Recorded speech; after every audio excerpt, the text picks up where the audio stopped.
Hold for the wind. Oh, A mighty okay. whisper of the one and only Jesus W. Christ. Let's hope with this flop, I won't be gone with the wind. But also, I got something else. Okay. Oh, that was a bonus pun. Oh, man.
So, Bort, you've been through a year of trials and tribulations that you've kind of, I mean, we've talked about it a little bit privately, but we've, out of respect for you, we've just kind of kept it out of the internet's view. Yeah. But you've been dealing with some like health stuff. You're now in a better place. Yeah. You feel comfortable talking about that now. It's crazy because during all this wild, insane pandemic stuff, some people found an episode of Why We're Bad, like me and Shayne's show, where I'm like, guys, 2020, I'm going to focus on health. It's going to be really important. And like, everyone's like, she knew what was going to happen.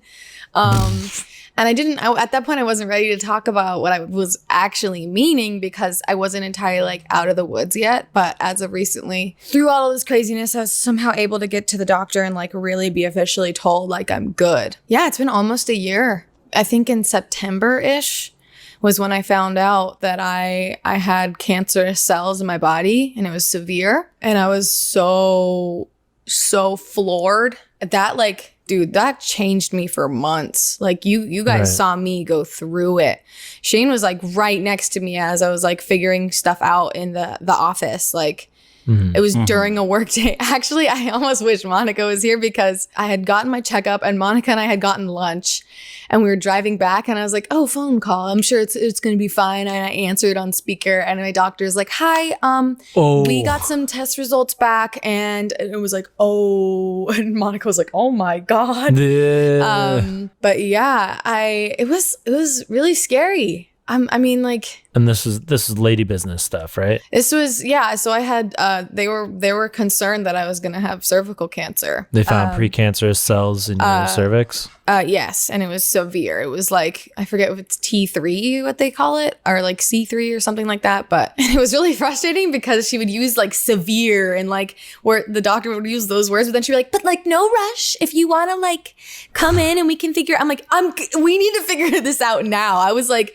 there's no way I'm just sitting on this, even though I ended up having to like just sit and deal with it for months because I wanted to get another opinion from another doctor. And it was a really good doctor, but I had to wait like 2 months for my appointment. So it was just like 2 months of like knowing and it's just so scary because like it's not something that you can see.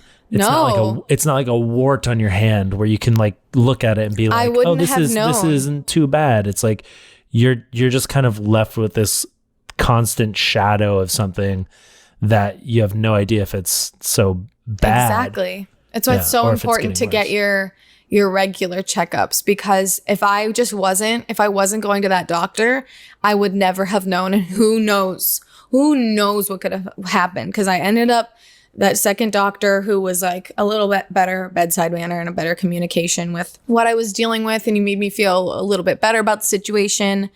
Agreed, like, yes, this is something that you should get surgery for and like get this thing removed. Because it was like, yeah, it was just like, oh God, it was such a. And I also like I was dealing with a phobia of like medical exams, like just like for some reason it was just felt super invasive, and I was having panic attacks just like thinking about it. Well, it is super invasive. Yeah, it's awful. I mean, there's you know, even during there's like no shame in that. Even during like preparing for the surgery, which was my first surgery in my life, like I never had anything done before. Like even just sitting there with like the tube in my arm, ugh, God, I hate the idea of things that aren't my body in my body. You know, I totally agree. Like I've had the IV. I think I've only had one.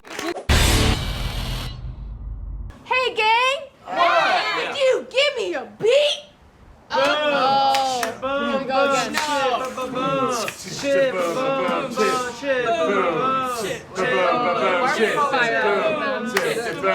I just wanted to dance.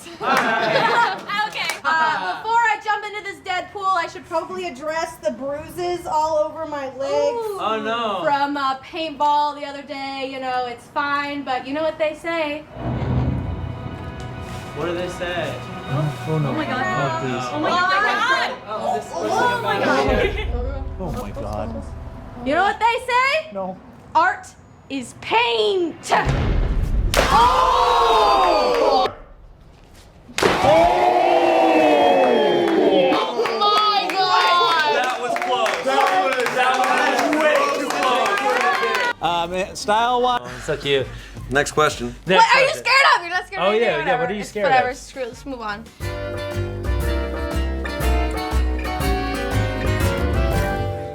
Sora at King Sorrel Manatee. Have you ever experienced paranormal activity? Yes.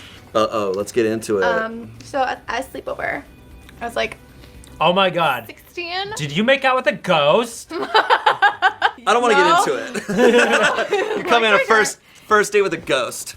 I was at a sleepover, and me and this girl, we were both like tired. We're like the losers of the group because we both wanted to go to bed early. Yeah. All of a sudden I feel a puff of cold air, and then I hear a gasp in the corner of the room, and I wake up. Like you literally see it came out of Are you where sure that your her friend closet didn't, was. your friend didn't just fart? Shut up, let me finish my freaking story! Puff of air. I was facing away from the bed. So I felt a puff of cold air on my face, and then heard a gasp coming from like her open closet. There was nobody in the closet, nothing was there.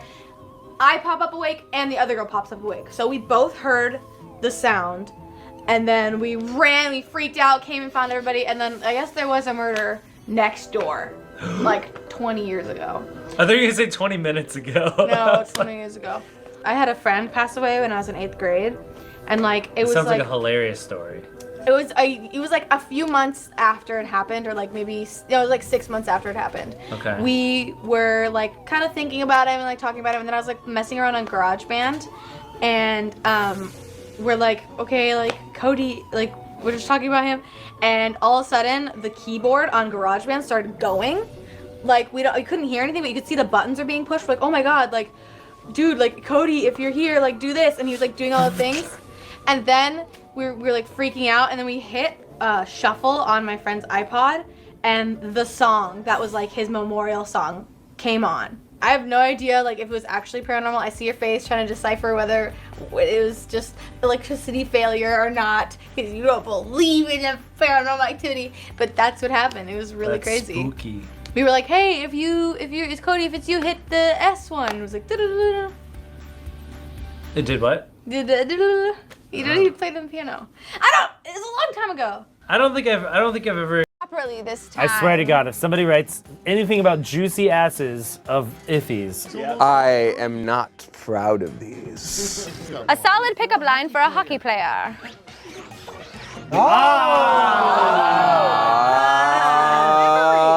Huckabee feels a little forward. You gotta ask the question. You have to have consent. Imagine actually getting pucked though. Like that would hurt so bad, like getting a puck to the face. Oh, okay. Like actually getting All three of us were like, getting hit by a puck. That's nothing to do. I'll give it to you. Yeah, I want a puck. Yeah. It's a question. I was writing, I was like, but it needs to be a question, oh well. What do mannequins do? Welcome to yet another video on YouTube. You found it. Today we are playing the best game. If you don't know us, you're about to get to know us real well. I have blue mouth. Yes. First thing you should know about me, because I can't stop eating candy. Oh, it's bad. Stop! I have a toothbrush in my pocket. Why didn't you use it? Because I'm not done with the lollipop. If you don't know us very well, you will love us. I promise. Subscribe now because you won't regret it. We are playing Role Models, which is a really fun Jackbox game that we played once, but we were all like in our own homes video chatting. So we finally get to play it together all in person. We get to stereotype the hell out of each other. Yes. It's not just about what you think, it's about like, what you think people think. Yeah. It's like if you're a character in a superhero movie, which superhero do you think they would be? And then if you're right and everybody votes correctly. This is my first time playing, and that didn't help at all. Okay, no, basically just copy everything I say. Okay. All right, I'm pressing everybody's in for like a double thing. Spencer's.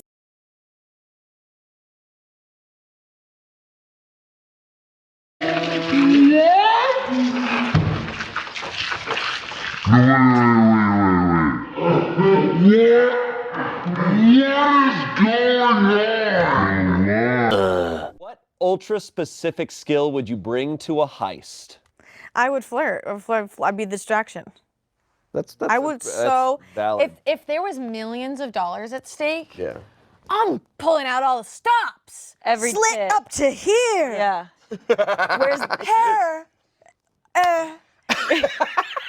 Hair, I've got pheromones. There we go. Yep. And I'm just like, oh, with each step. I'm a good, what do they call it? There's like a, is it? Seductress. There's some, yeah, there's like, Succubus. And then the There's bank teller's an 80-year-old conservative woman and who has I been know repressed. exactly. And now And now suddenly, it's whoa. I'm her awakening. She's still got Yeah. nerves. She's got feelings. I'm so that. I think that there's a term for the person who is the distraction. I forget. Oh, the honeypot. Maybe there's the honey pot, there's like something with the bunny or something. I would totally do that. I mean, and then if you need help like lifting something up, I got you. But I'm just gonna, I think I talked about this last time we played this, so I can feel it. Though. Yeah. Yep. It sits with you. Yeah, don't swallow it immediately. I got a little sweat.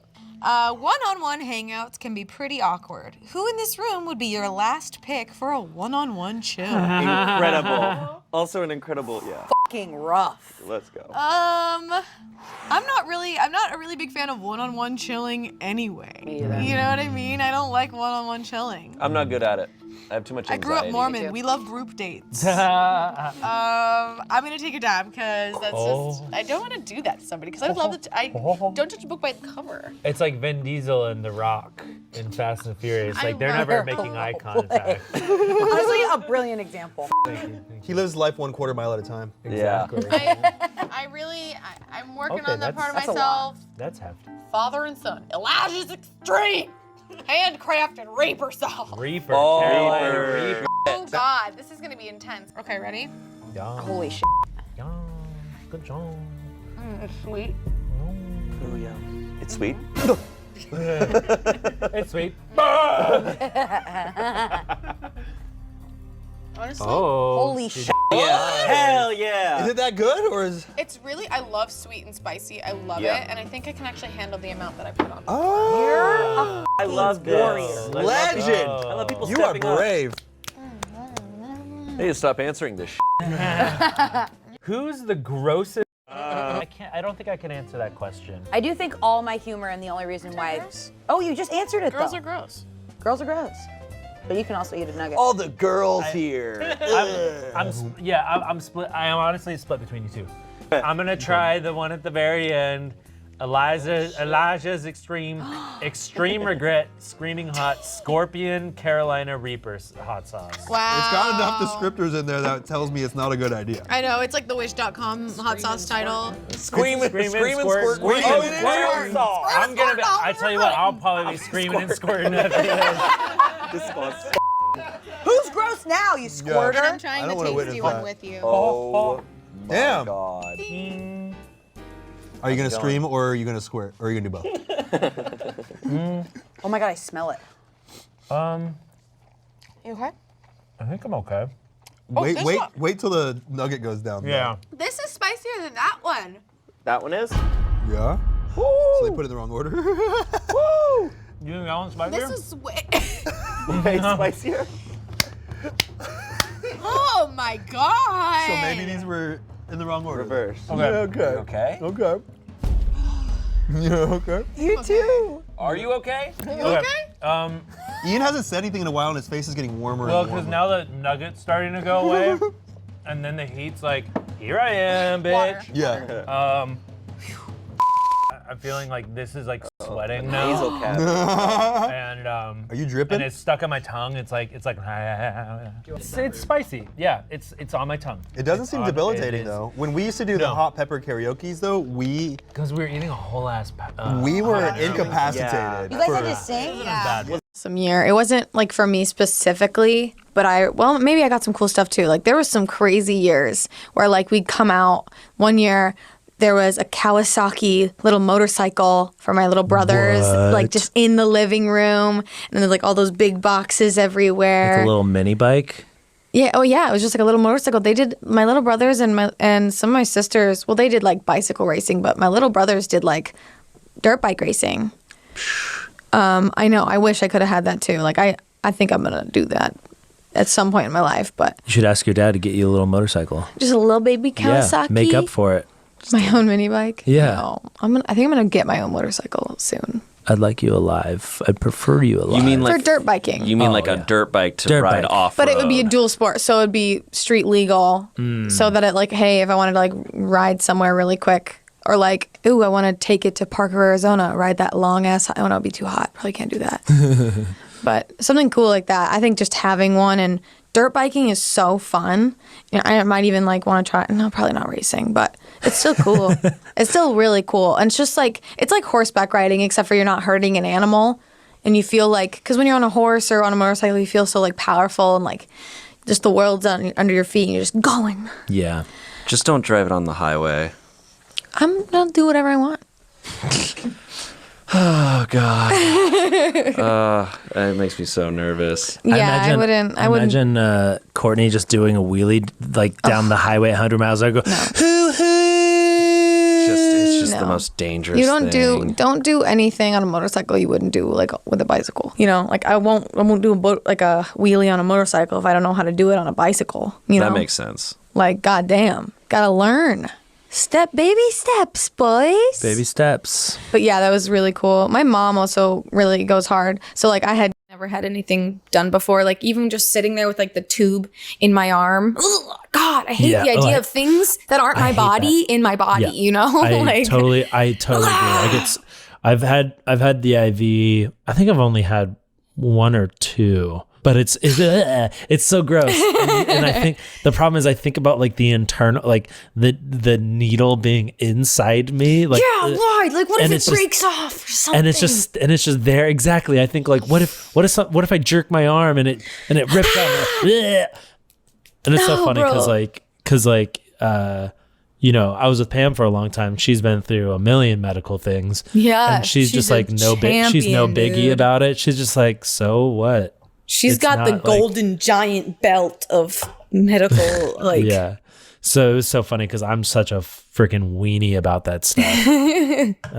But yeah, I mean, like, I don't think there's any shame in like being afraid of a procedure like that. Yeah. I think most people are I was afraid like, to go through something like that.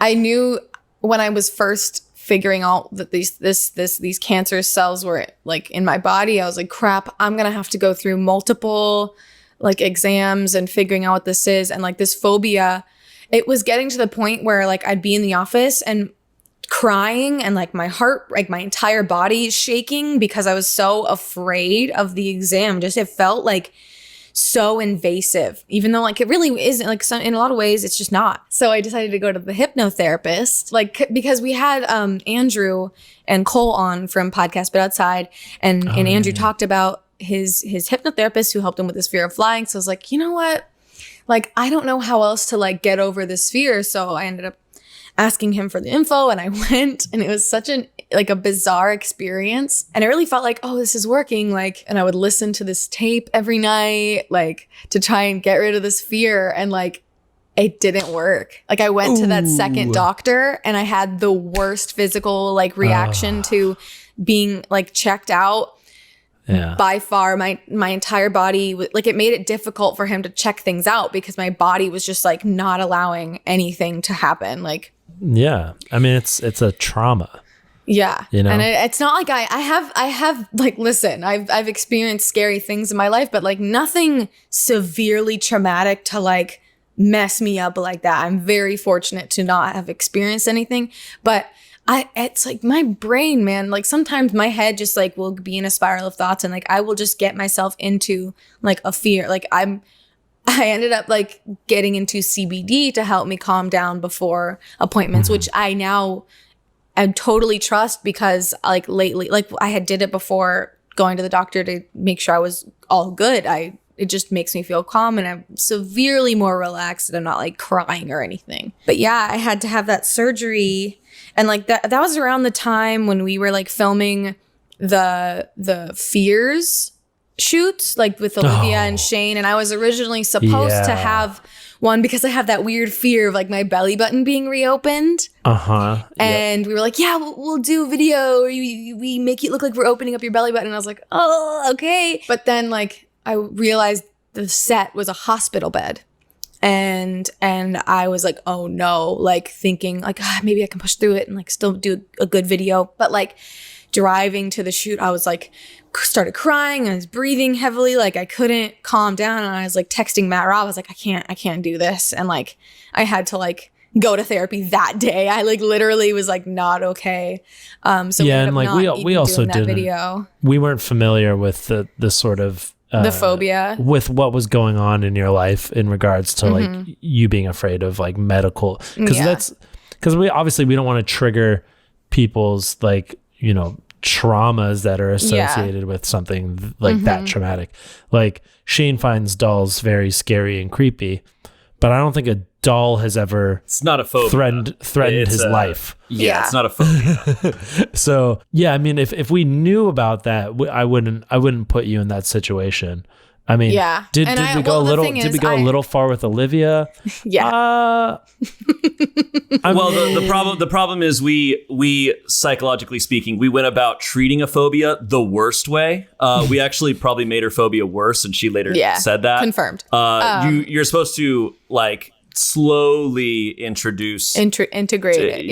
Integrate it. So we just instead threw a bucket of butterflies in her face. Yeah, we did. Which caused a very visceral reaction from Olivia. And I also like I'm sure like she didn't want to do it maybe in the beginning of the day, but like we have this thing where we're like, I can do it. Like, no, I don't want to say no to this thing that you guys believe that I could do well. Like, and you guys are doing this video. There's also the feeling that you're not doing your job. Yeah. If you refuse. Like, God, I'm too scared to flip burgers today. I can't. I gotta go home. Like, right.